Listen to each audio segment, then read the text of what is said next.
melompat dengan kedua kaki, bertepuk dengan kedua tangan, tertawa mulut kita terbuka.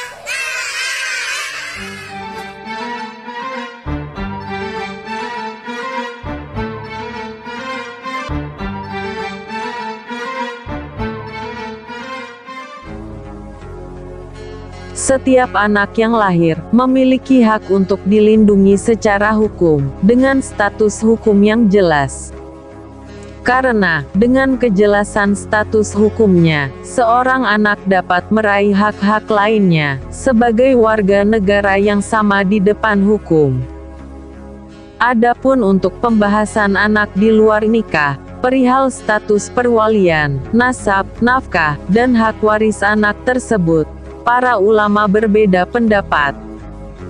Masalah ini pernah diangkat dalam forum Munas Alim Ulama NU di Lombok pada akhir tahun 2017.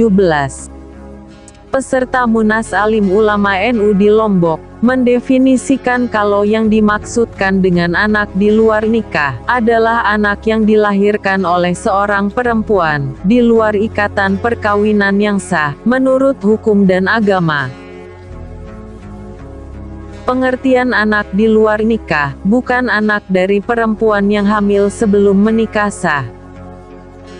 Misalkan Ayu dan Tampan, dua sejoli yang belum menikah namun telah melakukan hubungan seks layaknya suami istri hingga hamil. Kemudian, Tampan merasa bertanggung jawab atas perbuatannya dan menikahi Ayu.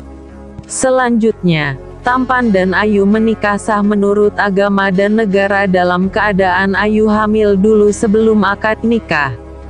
Keadaan yang demikian, anak yang dilahirkan Ayu adalah anak di dalam nikah, bukan anak di luar nikah.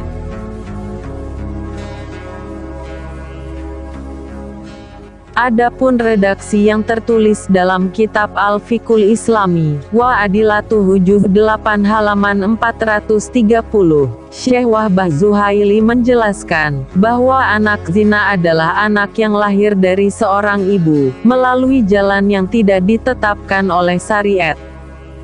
Adapun anak zina, adalah anak yang dilahirkan oleh ibunya melalui jalan yang tidak syar'i, atau anak dari hasil hubungan yang diharamkan.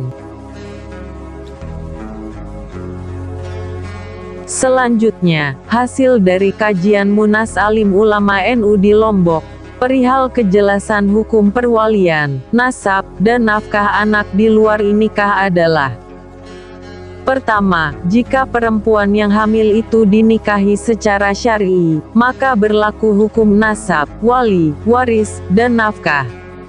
Kedua, jika perempuan yang hamil itu tidak dinikahi secara syar'i, maka terdapat rincian. 1. Jika anak, atau janin, tersebut lahir pada saat ibunya belum dinikahi siapapun, maka anak itu bernasab hanya kepada ibunya. 2. Jika anak tersebut lahir setelah ibunya dinikahi, entah itu dinikahi oleh ayah biologisnya atau orang lain, maka dalam masalah ini terdapat rincian atau tafsil. Tafsil 1. Jika janin lahir lebih dari 6 bulan dari akad nikah, maka nasab anak itu jatuh kepada suami ibunya. Tafsil kedua, jika lahir kurang dari 6 bulan setelah akad nikah, maka anak itu tidak bisa bernasab kepada suami ibunya. Salah satu referensinya dikutip dari keterangan Al-Mawardi, dalam Al-Khawi Al-Kabir, Juz 8, halaman 162. Adapun jika perempuan hamil karena zina itu kosong, yakni tidak ada yang menikahinya hingga anaknya lahir, maka anak itu dinisbahkan kepada ibunya saja. Bahkan menurut mazhab Syafi'i, anak itu tidak dinisbahkan kepada lelaki yang berzina, meskipun ia mengakuinya. Namun menurut Hasan al-Basri, hal itu, yakni penasaban pada ayah biologis, dimungkinkan jika lelaki tersebut mengakuinya disertai bukti. Pendapat ini dipakai oleh Ibnu Sirin dan Ibnu Rahawai. Sementara Ibrahim An-Nakha'i mengatakan, anak itu dinisbahkan kepada seorang lelaki yang mengakuinya, setelah mendapatkan sanksi had, dan anak itu dinasabkan kepada seorang lelaki sayyidnya, jika dia memiliki budak perempuan hamil tanpa nikah, meskipun ia tak mengakui bayi itu sebagai anaknya. Sementara Imam Hanafi mengatakan, anak itu dinisbahkan kepada seorang lelaki yang menikahi ibunya, meskipun pernikahannya sehari sebelum persalinan.